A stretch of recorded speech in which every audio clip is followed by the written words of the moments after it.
Bonjour à tous, je m'appelle Alexandre Potier et je suis en 5e année à l'UTC. Je suis actuellement au Forum Comutech. Donc maintenant, on va parler de comment concilier ces aspirations au développement durable au travail dans un grand groupe. Donc, je suis avec Céline qui travaille chez Eurovia. Tout à fait. Donc, est-ce que tu peux nous parler un peu de toi, dire quel est ton métier, ce que tu fais dans la vie? Alors, je m'appelle Céline Ancio, je suis chef de secteur chez Eurovia à l'agence de Compiègne. Eurovia, c'est la filiale route de Vinci. Nous sommes à peu près 43 500 collaborateurs chez Eurovia, répartis sur 16 pays dans le monde. Et on fonctionne en petite unité qui s'appelle des agences, donc qui fonctionne vraiment à taille humaine, puisqu'une agence c'est de l'ordre de 100 personnes à peu près. Voilà. Donc moi je suis chef de secteur sur une des agences, notamment celle de Compiègne. C'est déjà un très bon début de présentation, et j'adore en tout cas. Et donc toi, qu'est-ce que tu penses du développement durable en tant que tel? Est-ce que c'est une problématique que tu as, pas dire tous les jours, mais qui te revient régulièrement en tête? Alors, oui, bien sûr, moi je pense que le métier des travaux publics peut être souvent associé à une image assez rudimentaire, alors qu'aujourd'hui c'est pas du tout le cas. Et notamment chez Eurovia, puisqu'en fait, chez Eurovia, notre politique, on a deux grands thèmes, c'est la prévention, puisque chez nous, la sécurité de nos travailleurs est primordiale et c'est vraiment le zéro accident qu'on vise. Mais en fait, on vise également l'excellence environnementale.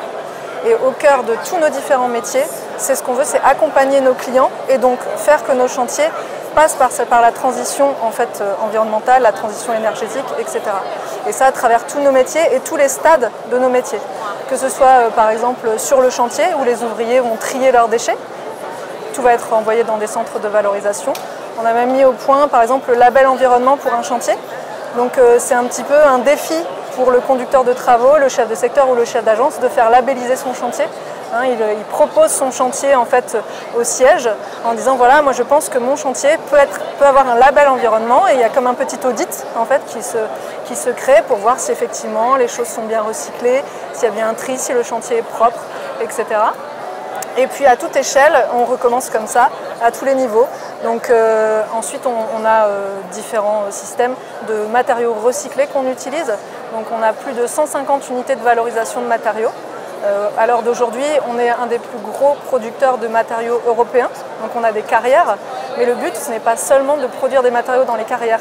Les matériaux peuvent être issus aussi des routes existantes.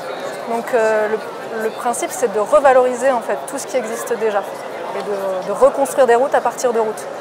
Depuis plusieurs années, on recycle les matériaux dans les enrobés, donc la dernière couche de surface de nos routes. Et on a réussi à faire 10% de recyclé, 20%, 25%, 30%, 50%. Et aujourd'hui, on a fait une route 100% recyclée. Ça y est, c'est arrivé chez Eurovia. Donc on est hyper contents, on est hyper fiers. Et on a fait un premier prototype, un premier essai sur l'autoroute A10 en Gironde, où une route a été refaite à 100% de recyclé avec des matériaux de chaussée. Voilà. Ensuite, on a aussi différentes façons de faire dans ce qui est du domaine de l'énergie, puisqu'on a créé la Power Road, qui est en fait une route à énergie positive. Donc elle permet plusieurs choses via la récupération de la chaleur, notamment du soleil et de l'échauffement de la route, etc. Puisque les routes, on sait qu'elles sont noires, donc c'est quelque chose qui absorbe absolument l'énergie. Retransformer ceci en énergie qui peut être redistribuée soit en place pour dégeler les chaussées l'hiver, et donc éviter tous les phénomènes de gel et de devoir dessaler les routes, ou alors réacheminer l'énergie vers des bâtiments, vers des piscines municipales pour les chauffer, vers des immeubles pour les chauffer.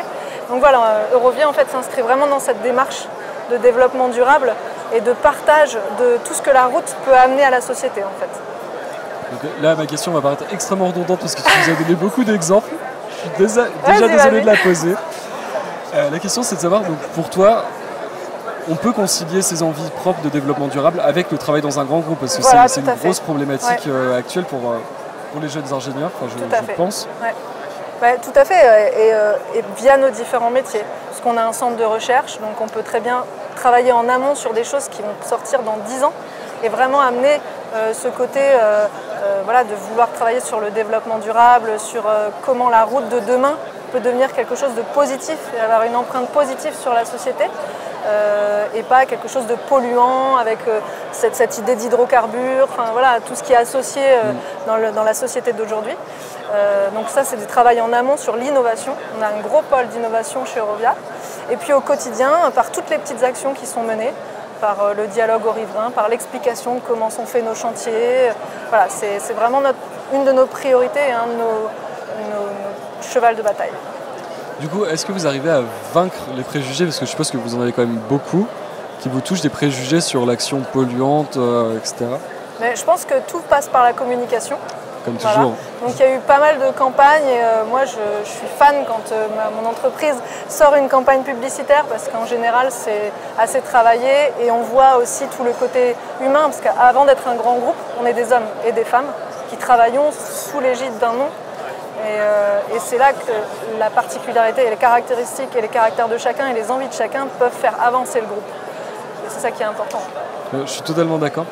Une autre question qu'on peut poser, c'est est-ce que tu conseillerais, toi, à des jeunes qui sont très investis dans le développement durable, qui pensent que c'est vraiment une valeur phare et que c'est très important, de venir s'investir, donc de venir travailler dans une entreprise, même si elle ne passe pas au 100% écologique tout de suite, est-ce que ça vaut le coup de venir changer les choses à l'intérieur ou est-ce que c'est vain? Qu'est-ce que tu veux que je te réponde? Alors. Bien évidemment. Bien évidemment, parce qu'on a besoin justement de gens comme ça pour nous montrer en fait toutes les facettes qui sont à côté, tout ce qu'on va pouvoir faire rentrer dans le domaine de la route. Et que nous, peut-être, oui, on est très habitués à des méthodes plus anciennes, on va pouvoir développer et faire évoluer le métier de la route vers tout ça grâce à des gens qui viennent de l'extérieur et qui ont une autre vision des choses. Et Eurovia est tout à fait ouvert à ça, c'est sûr. Bon, je pense qu'on a fait un bon panel de questions. Pas de souci. Est-ce que tu as un conseil pour les gens qui veulent venir travailler chez Eurovia? Nous, on aime les gens qui sont francs. Donc, il ne faut pas hésiter. Vous allez sur les pages, sur les réseaux sociaux. Eurovia a des pages sur tous les réseaux sociaux qui existent. Voilà, communiquez. Allez, même si vous voyez un chantier, allez vous renseigner sur les chantiers. N'hésitez pas. Nos compagnons sont là. Ils sont hyper fiers de leur métier. Donc, ils sauront toujours répondre à vos questions et vous guider s'il y en a qui veulent des renseignements sur notre groupe. Voilà. Bon, merci beaucoup en tout cas pour tous ces conseils, ces retours d'expérience. Bonne journée à toi aussi. Et on se retrouve un peu plus tard, mais pas avec moi normalement, pour tourner d'autres vidéos. À bientôt.